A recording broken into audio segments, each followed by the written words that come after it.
Magandang araw, Malacanang Press Corps. Naging produktibo at makasaysayan ang working visit ni Pangulong Ferdinand R. Marcos Jr. sa New York. Mahigit sa 2,000 job opportunities ang bitbit ni Pangulong Ferdinand R. Marcos Jr. sa kanyang pagbabalik sa Pilipinas matapos ang kanyang working visit sa Estados Unidos. Gumuhit din ng kasaysayan ang Pangulo bilang isa sa mga leader ng Pilipinas na nakapag-address sa United Nations. Hindi lang isa, kundi 2 beses. Una rito ay ang address para sa 70th session of the Commission on the Status of Women, kung saan tinalakay ng Pangulo ang kahandaan ng Pilipinas sa mga hakbang na mag-aangat sa kapakanan ng mga kababaihan. Nagkaroon din ng bilateral meeting si Pangulong Marcos Jr.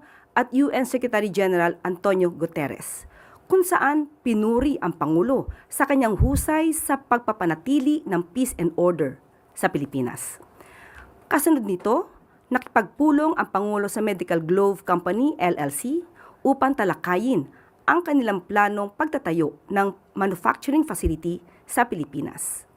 Bahagi rin ng working visit ng Pangulo sa New York ang meeting kasama si JP Morgan Chase and Company President Jamie Dimon, kung saan nakapag-usap ang pagpapatatag sa financial and investment partnership dito sa bansa. Sa pangalawang araw, nagbigay din ang Pangulo ng special address sa General Assembly ng United Nations. Bahagi ito ng kampanya ng Pilipinas upang maipanalo ang Pilipinas ang kandidatura para sa isang non-permanent post sa UN Security Council mula 2027 hanggang 2028. Mahalaga ang posisyon na ito upang maiangat ang antas ng Pilipinas sa global security, pagkilala sa international law, at pagsilbing boses sa Indo-Pacific region at iba pang developing countries. Magpapalakas din ito sa soberanya ng Pilipinas, pagprotekta sa interes ng mga OFW at pag-angat sa papel ng bansa sa leader ng United Nations para sa mahalagang papel ng Pilipinas sa Security Council. Trabaho, aksyon, hindi bakasyon para sa mga Pilipino at para sa bagong Pilipinas. Mas maraming trabaho para sa mga Pilipino ang aasahan ng ating mga kababayan sa pinaplansyang investment opportunity ng isang medical equipment manufacturer sa bansa.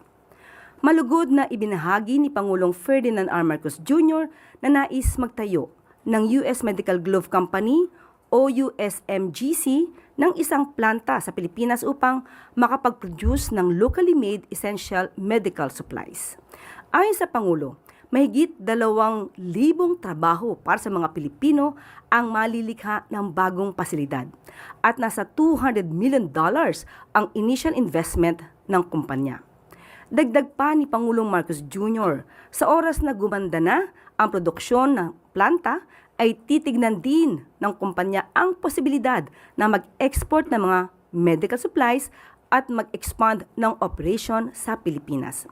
Iniulat din ng Pangulo na kasalukuyan ng kumikilos ang USMGC na nagpadala ng mga tauhan sa Pilipinas para sa mabilis na konstruksyon ng pasilidad. Maliban sa pag-secure ng investment, nakipag-meeting din ang Pangulo sa mga senior leader ng JP Morgan and Chase Company upang talakayin ang ongoing economic cooperation nito sa Pilipinas, pati na rin sa global issues na nakakaapekto sa financial markets. Tinalakay sa nasabing meeting ang nangyayaring geopolitical tension sa Middle East at ang impact nito sa presyo ng langis sa pandaigdigang merkado. Nagbigay naman ng business insights ang JP Morgan tungkol sa mabilis na development ng artificial intelligence at iginiit na kailangan itong paghandaan ng mga pamahalaan kung nais nilang makasabay sa isang competitive global environment. Sa pagwawakas ng kanyang state visit ay tiniyak ng Pangulo na may bit-bit ang Pilipinas na bagong kaalaman, pamamaraan at mas maayos na ugnayan sa iba't ibang bansa. Iginiit din ni Pangulong Marcos Jr. na patuloy ang paglilingkod ng pamahalaan sa bayan upang iangat ang ekonomiya ng bansa at isulong ang pag-unlad ng kabuhayan ng mamamayang Pilipino. At maaari na po akong tumanggap na inyong mga katanungan. Unang tanong mula kay Ana Barro, GMA News Online. Good afternoon, ma'am. Ma'am, may we know kung naibigay o kailan po ibibigay yung letter certifying urgent yung measure giving emergency powers to the President to suspend oil excise tax? Okay, na sagot na po ito ni Pangulo Marcos Jr. doon sa kapihan, pero ang sabi po niya, kapag ka po nandiyan na po ang committee reports ng dalawang Kongreso, yung Senate at saka yung lower house or House of Representatives, doon lamang po magbibigay po ng certificate of urgency. Aasahan po talaga na magbibigay po at papadala po ang Pangulo ng certificate of urgency. Ma'am, kasi yung sa House, napasa na nila yung bill on second reading kahapon. Nabasa po kaya ni Pangulo yung version ng House and is he satisfied with that version? Sa ngayon po ay hindi pa po ipinapaalam sa atin kung naibigay na po ang kopya na ito. At hinintay po natin na maging final po yung ibibigay nilang committee reports. At Sama doon naman namin po, sa Senate. yes, at doon lamang po action ng ating Pangulo. Ma'am, despite these interventions being pushed by the administration, VP Sara said kulang pa rin yung preparation ng administration regarding dito sa tension sa Middle East. And allow me to read a portion of her interview. Wala tayong nakikita na ginagawa ng administrasyon. Ang banta ng gera, narinig na natin yan noong taong 2022 pa lang. Dapat noong 2022 pa lang, naghanda na ang pamahalaan na ito, pero wala tayong nakitang paghahanda. May we get your comment on this, ma'am? Dapat tinanong niyo muna ang Vice Presidente, 2022, anong buwan? Baka naman panong-panong kanyang ama ito. Tandaan po natin, noong 2022, nangangampanya po sila pareho ni Pangulo Marcos Jr. Uniteam sila. May nabanggit po ba siya sa Pangulo patungkol dito? May nabanggit po ba siya sa DND patungkol po dito? Dahil kung alam niya na po ito, malamang ay meron siyang sariling bolang kristal, ay dapat ipinaalam niya. Kung ito ay verified info nang galing sa kanya, dapat ipinaalam niya ito agad sa bansa. Ipinaalam niya ito agad sa Pangulo at sa otoridad. So, kung siya may alam as early as 2022 at hindi man lang niya ito binanggit diretso sa ating mga kababayan, sino ang hindi nagtrabaho? Sino ang walang ginawa? Tandaan po natin, ipinagmamalaki niya meron siyang impormasyon patungkol dito. Hindi po ba obligasyon niya bilang Vice Presidente na ito ay ipaalam sa ating otoridad? Para man lang ang ating mga kababayan, katulad ng sinasabi niya, ay nakapaghanda. Kung hindi niya to sinabi, definitely, this is a breach of public trust. Meron po tayong tinatawag na non-feasance, mga taong gobyernong hindi nagtatrabaho. Thank you, ma'am. Sunod na tanong mula kay Samuel Medinilla. Good afternoon, ma'am. I-ask ko lang po, if may plan po bang government umutang sa mga international lending institutions to fund the Middle East crisis response ng government? Sa ngayon po ay wala pong napabanggit patungkol po dyan. Kinausap po natin at tinanong po natin to mismo kay Secretary Go ng Department of Finance. Ngayon po ay walang balak. Bali, sufficient po yung funds ng government for... Yes po. Sa ngayon po ay hindi pa po napag-iisipan kung uutang po. Tapos on another topic po, may budget po bang na-allocate yung government para po dun sa ongoing bid ng Pilipinas para dun sa United Nations Security Council seat po? Meron po. Ayon po yan sa 2026 GAA po natin. Meron pong budget. Bali, magkano po kaya yun? Opo, binanggit po sa akin ni Secretary Tess, hindi ko lang po naisulat dito, mga 20+ million pesos. Ibibigay ko po yung pinakadetalye. Hindi ko po na sulat sa aking note. Pero nabanggit na po sa akin ni Secretary Tess. I-ask ko na lang po kung saan po kaya gagamitin po yung fund na yun. Sa pangangampanya. In what manner po? Will it be used to speak with other countries or will it be ano po? Saan po? Sa lahat ng klase ng pangangampanya, para po maipakita ng ating Pangulo na tayo po ay interesado na magkaroon ng non-permanent seat sa UN Security Council. Thank you po. Sunod na tanong mula kay Tristan Nadalo, Newswatch Plus. Good afternoon, Yusek. Sa isang interview po sa Davao City, sinabi ni Vice President Sara Duterte na galit ang mga tao sa ginawa sa dating Pangulo 1 year since his arrest. So the Vice President says Filipinos remain angry over the arrest of the former president and that this anger will not subside until he is brought back to the Philippines.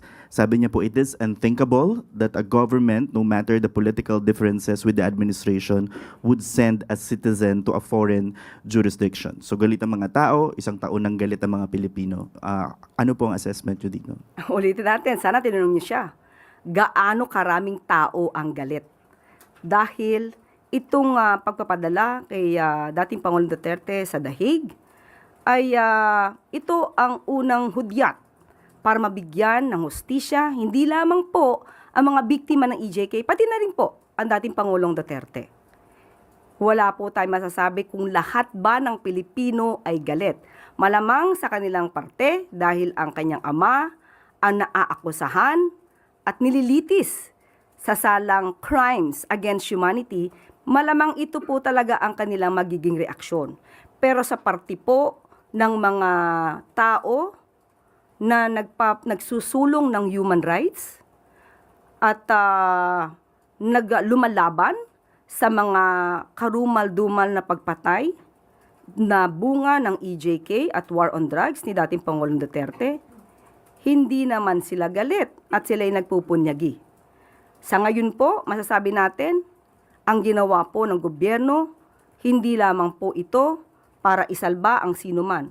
Ito rin po ay para sa mga taong, sa mga Pilipino na siyang nag-file ng complaint. Sila mismo ang pumili na magsampa ng kaso sa ICC dahil sa naramdaman nilang walang hustisya sila natanggap noong panahon ni dating Pangulong Duterte. Sunod na tanong mula kay Ann Soberano, Bombo Radyo.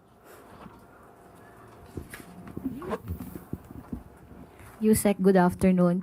Yusek, nagkaroon ng meeting si Pangulong Marcos with US defense officials sa New York. Napag-usapan po ba ang labanan sa Middle East at ano po yung agenda ng meeting? Sa ating pong pagkakaalam, ang naibahagi sa atin ay hindi naman po napag-usapan ang tungkol sa Middle East, kundi pati po ang napag-usapan lang po ay yung pagpapalakas ng Philippines-United States Defense Partnership.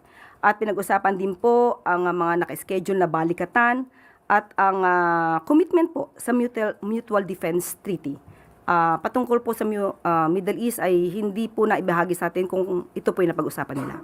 Follow up, Yusek. May bagong commitment po ba ang US pagdating po sa security support sa Pilipinas? Ganun pa rin po, nanatili po na dapat nilang panatalihin at palakasin pa rin po ang Philippines and US Defense Partnership sa pamamagitan din po ng Mutual Defense Treaty. Follow-up question mula kay Tristan Odalo. Yusek, sa Middle East issue rin po, naglabas po yung FBI ng warning about a possible Iran retaliation on Californian targets. Knowing na marami pong mga Filipino rin ang nasa California, how serious po itong threat na to or itong warning na to na posibleng atakihin din po itong California? Kapag may ganyan po na mga impormasyon, kailangan din po talaga maghanda ang ating bansa para sa ating mga kababayan. At hindi po ito pwedeng isawalang bahala o tulugan. Kailangan po na maging alerto rin po tayo kung ano man ang mangyayari sa ating mga kababayan sa California. Last question mula kay Ivy Reyes, Bilyonaryo. Yusek, on the first year of Duterte's arrest yesterday, Kong Pulong Duterte said it will forever be remembered as the day that the administration chose, quote, political vengeance over gratitude. Si Duterte raw po kasi yung nagpalibing kay late President Marcos Sr. sa libingan ng mga bayani at yung goodwill daw po ng Duterte family ay sinuklian sa pag-aresto sa kanilang ama. Ang pagpapalibing po ng labi ni dating Pangulong Ferdinand E. Marcos Sr. ay ito naman po ay naaayon sa batas at nagkaroon din po ng desisyon as Supreme Court dito. At naibalita na rin po natin before na si Pangulong Marcos Jr. ay nagpapasalamat sa ginawa ni dating Pangulong Duterte patungkol po dito. Pero ang pagtanaw ng utang na loob ay hindi naman po kinakailangan na i-tolerate o tulugan ang anumang akusasyon ng kriminalidad at takpan ng mata sa maaaring nadulot ng karumal-dumal na patayan ng EJK. Hindi rin po pwedeng ipikit ng gobyerno at ng Pangulo ang kanyang mata sa mga sinapit po ng mga complainants dito sa ICC. So, muli, nagpapasalamat po si Pangulong Marcos Jr. sa ginawang ito ni dating Pangulong Duterte at ito naman po ay sinang-ayunan ng Supreme Court at wala naman po nalalabag na batas. Yun naman po. Yusek, follow-up lang po. Are we expecting a change in leadership in the Tourism Department? Secretary Frasco po. Malamang bukas ay meron po tayong announcement. So is that confirmation that there will be a change in leadership? Pwedeng oo, pwedeng hindi. Magbibigay kami ng announcement tomorrow. Is this Sumakit ang ulo ni. Yusek, follow-up po last. Is this trade diplomat Dita Angara replacing Secretary Frasco? Hindi po ako makapagbibigay ng anumang detalye sa ngayon. Hindi pa po ibinibigay sa akin ng papel kung mayroon man. Kapag ka mayroon ng ibinaba na anumang anunsyo, ibibigay ko po agad sa inyo. Kahit po tayo ay work from home tomorrow. So may Okay. Pero Yusek, pero normally, dalawang beses na dinenay ito, ngayon hindi nyo dinenay. So what does that mean? Meron na ba ako inamin? Kaya nga, so, Wala pa ako inamin. Ang sabi ko, kung may darating na papel, ibibigay ko sa inyo ang anunsyo bukas. So kung walang papel, wala ko i-announce. so Yusek, confirm lang po namin, does Secretary Frasco still enjoy the trust and confidence of the President? Sa ngayon po, Ngayon po. opo. Opo.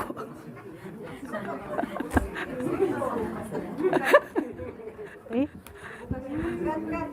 Katrina Domingo, ABS. Yes. Ma'am, before, clarifying. By the way, Yes, ma'am, go ahead. how was your trip? The Hague? Yes. It was very professional. Anyway, Undersecretary.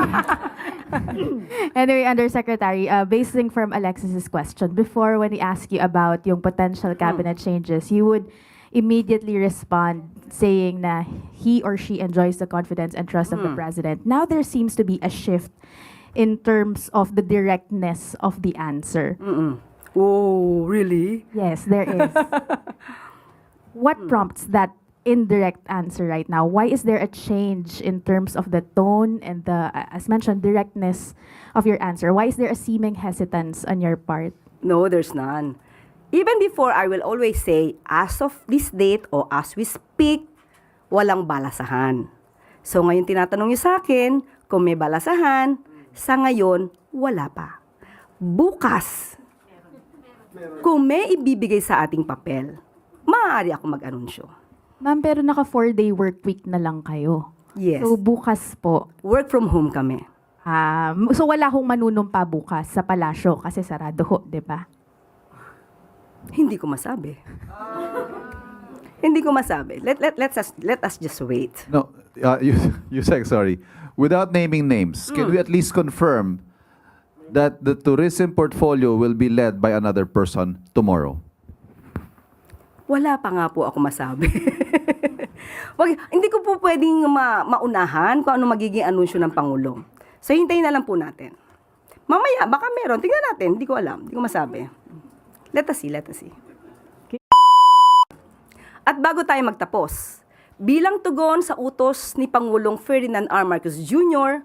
na pagaanin ang pasanin ng mga tsuper at magsasaka, mamimigay ng 5,000 pisong cash assistance ang DSWD sa mga kwalipikadong driver. Ito ang tiniyak kahapon ni Social Welfare and Development Secretary Rex Gatchalian sa isinagawang press briefing sa Malacanang. Aniya, malinaw ang utos ng Pangulo.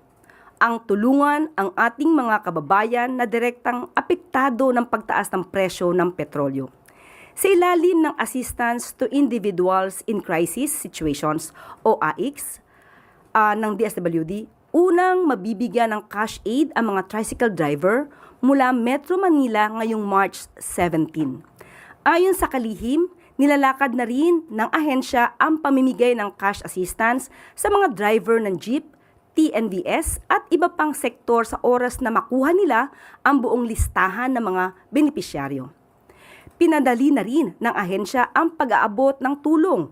Kung noon ay voucher o cards, ngayon ay cash ang matatanggap ng mga benepisyaryo para malaya silang makakapagpasya kung saan ito gagamitin at kung saan angkop ang pera. Tiniyak naman ni Secretary Gatchalian na sapat ang pondo ng pamahalaan para sa pamimigay na tulong pinansyal bilang bahagi ng whole of government at whole of society approach para alalayan ng ating mga kababayan. Sa kabilang dako naman ay pinaplano ng Department of Agriculture na dagdagan ang budget ng fuel subsidy program para sa mga kwalipikadong magsasaka at mangingisda. Layunin ng hakbang na ito na pagaanin ang epekto ng pagtaas ng presyo ng mga produktong petrolyo sa pandaigdigang merkado. Ayon kay Assistant Secretary Arnel de Mesa, maaaring gamitin ang Presidential Assistance to Farmers and Fisherfolk para makatulong sa ating mga apektadong kababayan. Ang nasabing pondo ay nakalaan para sa mga kalamidad, ngunit ngayon ayon sa ahensya ngayon, ay maaaring gamitin sa oras ng pangangailangan gaya ng mga pangyayari ngayon. Sa tulong ng fuel subsidy program ng DA, makakatanggap ng 5,000 piso ang mga kwalipikadong magsasaka at sa 3,000 piso naman para sa mga mangisda. Ayon sa BIFAR, maaari nang magsimula ang pag-release ng subsidy sa susunod na linggo. At ayon nga po, ulitin po natin, ayon kay Sectes Lazaro ng DFA, 20.785 million pesos po ang nakalaan para sa ating pangangampanya sa UN non-permanent seat sa Security Council. Okay? At nakita po natin ngayon kung ano mga programa ng Pangulo. Kaya maging mapanuri, huwag po kayo maniwala sa fake news na walang ginagawa ang gobyerno. Ang maniniwala lamang dito, malamang, kaya hindi nila nakikita ang trabaho ng Pangulo, ay madalas wala sila sa Pilipinas. Unang putok sa Middle East, sa ating pagkakaalam, wala rito ang vice-presidente.